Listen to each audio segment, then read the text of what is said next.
안녕하세요. 저는 긍정최고센터 김태연입니다.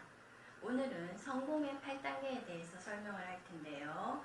성공의 8단계는 내가 마케팅 플랜이나 이런 회사에 대해서 잘 알아봤을 때 내가 이 사업을 해야겠다 생각할 때 지침이 되는 8가지 단계의 설명이라고 생각하시면 됩니다. 그러면 첫 번째로 이 성공의 8단계 중에서 제일 먼저 해야 되는 것이 목표 설정인데요. 내가 이 사업을 해가지고 최종적으로 내가 원하는 목표를 세우는 겁니다. 이 목표라는 것은 보통은 단기적인 게 아니고 나중에 크게 장기적으로 어떤 꿈에 도달할 것인가를 내가 세우는 겁니다. 목표를 설정한다는 건 다른 말로 꿈을 세우는 단계다 생각하시면 됩니다.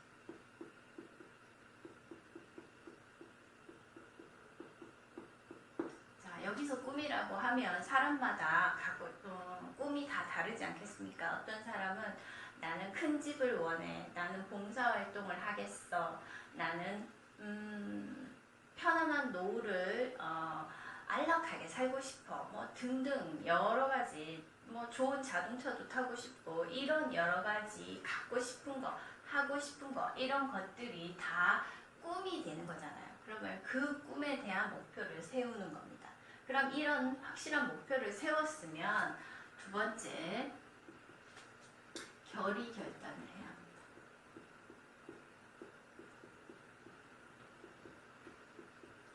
결의 결단이라고 하면 내가 이 사업을 꼭 해서 성공하겠어 하는 그걸 말하는 거죠. 우리가 결단을 내리겠다 할 때 하는 말이잖아요. 그럼 이 결의 결단을 할 때 우리가 지침이 돼야 되는 건 첫 번째 주도적인 삶,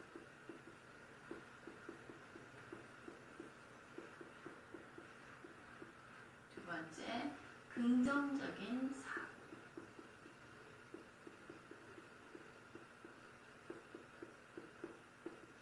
세 번째 대가 지불.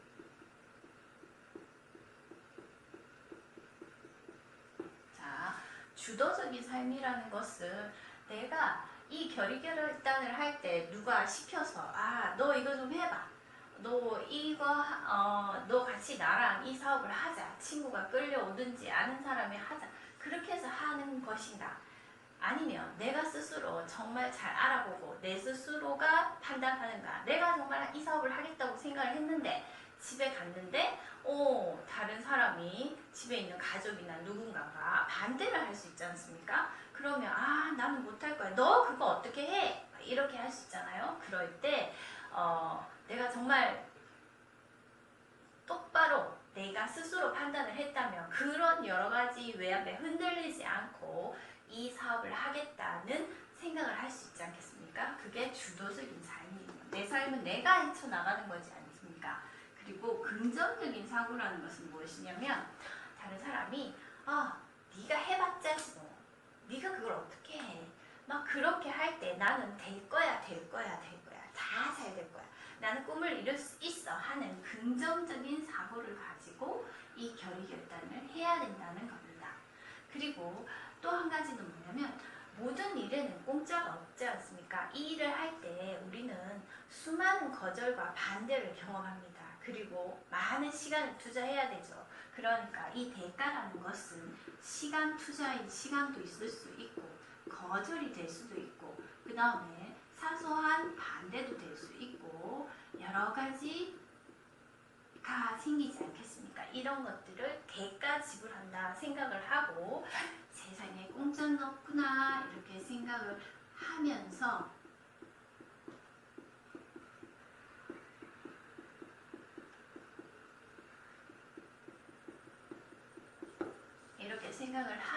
이런 대가를 지불할 용의가 있느냐, 나는 이 사업을 할 때 정말 내가 내 스스로 판단해서 다른 사람의 외압에 흔들리지 않고 내가 삶을 개척해 나갈 의지가 있고 잘 될 거라고 하는 긍정적인 마인드로 그 다음에 이런 시간이나 이런 다른 모든 거치덕거리는 대가를 지불할 용의가 있다. 그러면 나는 결의 결단을 제대로 한 거라 이렇게 생각됩니다. 그럼 내가 결의 결단을 했지 않습니까? 그러면 세 번째 명단을 작성합니다. 자, 명단을 작성할 때 우리가 흔히 명단을 작성할 때는 그냥 아는 사람 하는 겁니다. 아는 사람 누구나에게 저 앞집, 옆집 아니면 뭐 친척, 동호회 요새는 애터미를 아는 사람이 많아가지고 들어봤어 하는 사람 엄청 많아요. 그렇지만 그 아는 사람의 명단을 다 적어봅니다. 그러면 최소한 아는 사람이 몇 명이나 될 것인가. 그 중에서 또 추릴 수 있지 않겠습니까? 아는 사람 중에서도 그냥 별로 안 친한 사람, 또 많이 친한 사람 이렇게 여러 가지가 있을 수 있는데 이 아는 사람을 명단을 나눠서 파트별로 친척, 친구, 이웃, 동호회 등등등등등 이렇게 나눠서 적어보는 겁니다. 이것을 명단 작성이라고 합니다. 그럼 명단을 작성했잖아요. 그럼 이제 어떻게 해야 되느냐? 명단을 작성했으면 이제 초대를 해야죠. 초대. 자, 초대는 전화를 걸 수도 있고요.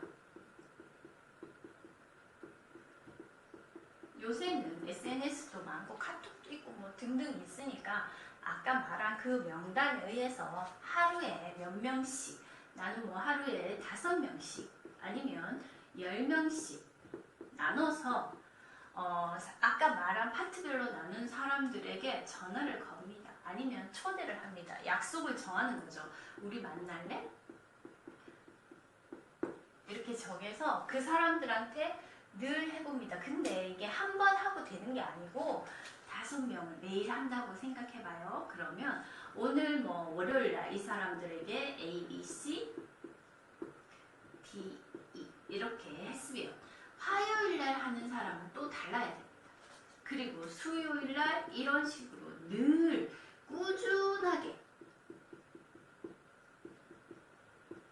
꾸준하게가 되게 중요합니다. 매일매일 정해진 계획대로 이 사람들한테 A라는 사람은 매주 월요일마다 내가 전화를 하겠어. 아니면 2주에 한 번씩 꼭 이 사람에게 전화를 하겠어. 이렇게 해서 이런 사람들에게 톡을 날려보겠어 하는 이런 초대를 꾸준하게 해야 됩니다. 이게 초대이고요. 그 다음에 이번에는 사람의 약속을 잡아서 초대를 했으면 이번에는 5번째 사업 설명을 하도록 하겠습니다.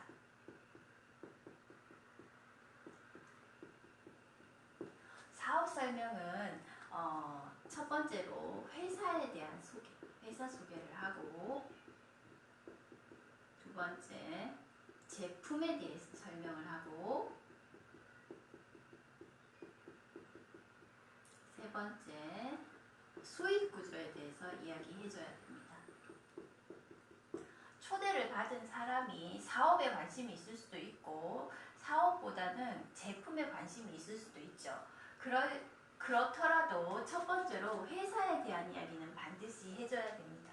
왜냐하면 광고를 하는 회사가 아니지 않습니까? 그래서 회사에 대한 신뢰를 보여줄 수 있는 객관적인 자료라든가 아니면 객관적인 사실을 자료를 보여주든 내가 이야기를 해주든 회사 소개를 이야기해줘야 됩니다. 이 회사가 글로벌한 회사이다. 아니면 또 작년도 수익이 얼마나 나왔다. 무슨 상을 받았다. 이 정도로 설명을 해줘야만 됩니다. 그래야지 신뢰도가 상승하지 않습니까? 그리고 그 다음은 제품에 대해서 설명해야 됩니다. 그 사람이 원하는 관심 있는 나는 두피에 대해서 관심이 있어. 그러면 샴푸라든가 생모단수라든가 여러 가지 이런 거에 대해 지성인가 아니면 건성인가에 따라서 나눠서 제품을 간단하게 어렵게 설명할 필요는 없고 간단하게 제품을 설명을 해줘야 합니다. 그리고 사업에 대해서 관심이 있어 이 사람은. 그러면 수익 구조에 대해서도 설명을 해줍니다. 근데 사업에 관심이 없더라도 이게 네트워크 마케팅이니까 내가 싼 물건을 쓰기만 하여도 내가 소비자 수당을 받을 수 있다는 정도는 반드시 이야기를 해줘야 된다고 생각합니다. 그래서 사업 설명을 했습니다. 그러면 6번째, 후속 관리를 해야 합니다. 후속 관리는 내가 이 사람을 초대해서 이렇게 사업 설명을 잘 했는데 이 사람이 집에 갔어요. 갔는데 나 정말 이 사업을 한번 해볼래. 관심이 생겼어요. 그런데 집에 가서 또 누가 반대를 하는 거죠. 그러면 며칠 있다가 전화를 하면 이 사람이 흔들리는 마음이 다시 돌아오게끔 할 수 있도록 하려면 48시간 이내에 관리를 해야 됩니다. 왜냐하면 48시간이 지나면 그 사람이 다시 그 이야기를 다시 듣고 전에 먹었던 그 내가 해야겠어 하는 그 마음이 들 때까지 돌리기가 쉽지 않거든요. 우리도 학습을 할 때 잊어버리기 전에 한 번 더 학습을 하면 더 오래 기억하지 않습니까? 그것처럼 마찬가지로 사람도 마찬가지입니다. 사업을 하려고 한다면 48시간 이내에 그 사람이 의지가 어떻게 되었는지를 꼭 확인해 보아야 됩니다. 그리고 만약에 제품을 쓰게 되었어요. 그러면 제품을 쓴 사람은 이 제품을 썼는데 어떻더라? 조그마한 난 이게 좀 마음에 안 들었어 할 때 그것이 크지 않다면 작은 점이라면 그냥 묻어놓고 넘어갈 수 있습니다. 그런데 작더라도 48시간 이내에 물어보고 배송은 잘 되었는지 아니면 안에 내용물이 깨진 건 없는지 이런 여러 가지를 다시 확인해 보아야 한다는 겁니다. 이것이 후속 관리. 다음에 이 사람하고 계속 내가 연관지어서 그리고 이 애터미 제품을 좋게 기억할 수 있고 이 사람은 관리를 받고 있구나. 나는 이 사람에게 관리받고 있다는 느낌을 줘야 되기 때문에 후속 관리를 48시간 이에 반드시 해야 됩니다. 그 다음에 후속 관리를 했으면 7번째, 상담을 해야 됩니다. 자, 상담은 나의 밑으로 파트너가 들어올 수도 있고 내 밑에 사업을 하는 사람이 들어왔을 때 이 사람들이 내가 윗사람이라고 내가 먼저 간 사람이라고 생각해서 나에게 상담을 할 수 있지 않겠습니까? 그냥 소비자도 좋고요. 그럴 때 이 사람이 상담을 할 때 대표적으로 첫 번째, 나는 사람이 없어요.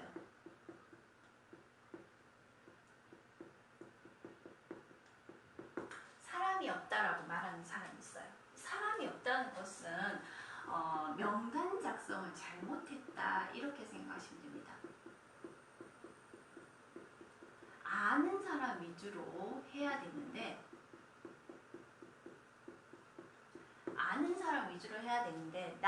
내가 생각하기에 저 사람은 안 할 거야. 내가 혹시 아는 사람이 아니고 내가 판단해서 저 사람이 사업을 할 것인가 내 스스로 판단해서 다가가지는 않았는지 확인을 해야 됩니다.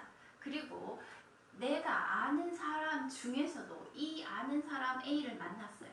그럼 이 A에 대한 나는 정말 아는 사람이 없지만 이 A라는 사람을 만났으면 이 A에 대한 인맥을 내가 관리해야 합니다. 그래서 이 사람을 또 아는 사람을 연결해가지고 이 사람의 인맥을 파는 거죠. 인맥 파기. 그래서 연결. 우리는 소개를 받아서 연결하는 사업입니다. 나만의 사람으로 모든 걸 채울 수는 없기 때문에 이 명단 작성을 다시 해가지고 이 아는 사람이 없다라고 말하는 사람은 다시 해서 다시 들어가 보는 방법이 좋다고 생각합니다. 그 다음에 두 번째, 사람이 없다는 사람도 있고 두 번째는 매출이 안 나와요. 나는 매출이 안 나와요. 매출이 안 나오는 것은 이 사람 스스로가 내가 정말 애용자인가 생각해 보아야 합니다. 내가 잘 사용하지 않으면 내가 다른 사람에게 이 물건을 사용해 보지 않고 이거 좋더라 하는 말은 정말 진심에서 우러나서 나의 경험담이 들어가 있지 않기 때문에 그것이 별거 아닌 것 같지만 내가 사용해 보고 정말 좋더라고 말할 수 있어야 되기 때문에 애용자이면서 잘 사용을 해가지고 그 좋은 점을 전파를 해야 됩니다. 다른 사람들에게. 그래야지 매출도 오르고 하는 것이죠. 그 다음에 세 번째는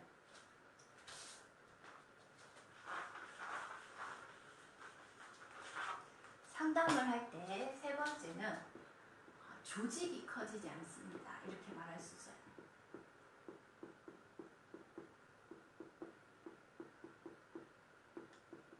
조직이 커지지 않는 사람은 어떤 사람이냐면 내가 이 제품만 전달하고 그러니까 다른 사람을 시스템에 참여하지 않게 한 겁니다. 시스템에 참여하게 되면 그 사람이 듣고 이 사업에 대해서 내가 말하지 않아도 이 좋은 점이 있구나 하는 걸 느껴서 퍼져나가게 할 수 있거든요. 이렇게. 그런데 내가 이 사람을 시스템에 참여하지 않으면 그냥 단지 매출만 늘어날 뿐이지 이 네트워크 구조가 넓어지지 않는다 이 말입니다. 그리고 두 번째는 시스템에 참여하지 않아서 그렇고, 두 번째는 뭐냐면 위에 있는 그 스폰서, 그러니까 내 스스로가 스폰서인 사람이 뭐라 그래야 되죠? 인성이 별로인 거죠. 회장님이 늘 말씀하시기에는 늘 감사하고 다른 사람을 섬겨라 하는데 이 인성이 별로면 이 사람 주위에 사람이 오지 않습니다. 내가 나를 위해서만 움직이면 이 사업은 할 수 없습니다. 내 파트너를 더 잘되게 하는 마음으로, 감사하는 마음으로 해야지만 이 조직도 커지고 모두가 감사한 마음으로 넓어질 수 있거든요. 그러니까 조직이 커지지 않는 사람은 첫 번째 시스템에 참여시키지 않아서 그렇고, 두 번째는 이 사람의 조직을 대표하는 이 사람이 인성이 좋지 않아서 그렇다 이렇게 말할 수 있습니다. 그 다음에 여덟 번째는 복제가 있습니다. 복제는 복사랑 다릅니다. 복사는 우리가 보이는 그때 그 겉모습을 말하는 건데, 이 복제는 내가 처음에 들어와서 소비자로 이 회사에 들어왔어요. 그래서 물건을 쓰다가 그 다음에 내가 판매사가 되고 직급이 이렇게 올라가잖아요. 올라갔을 때 이 사람이 직급이 올라갈 때 그 가진 모든 경험과 그런 것들을 다른 밑에 있는 사람들에게 똑같이 알려주는 겁니다. 그래서 그 과정을 밟아 나가는 것을 복제라고 합니다. 그렇게 해야 내가 먼저 간 사람들이 이럴 땐 이렇게 했다 하는 지침도 있을 수 있고, 이러이러한 방법대로 조직을 커지게 하는데 많은 도움이 되게 이렇게 도와줄 수 있다고 생각합니다. 그래서 집단의 성공을 이룰 수 있죠. 이것이 바로 성공의 8단계입니다. 오늘은 성공의 8단계까지 설명을 해보았습니다. 감사합니다.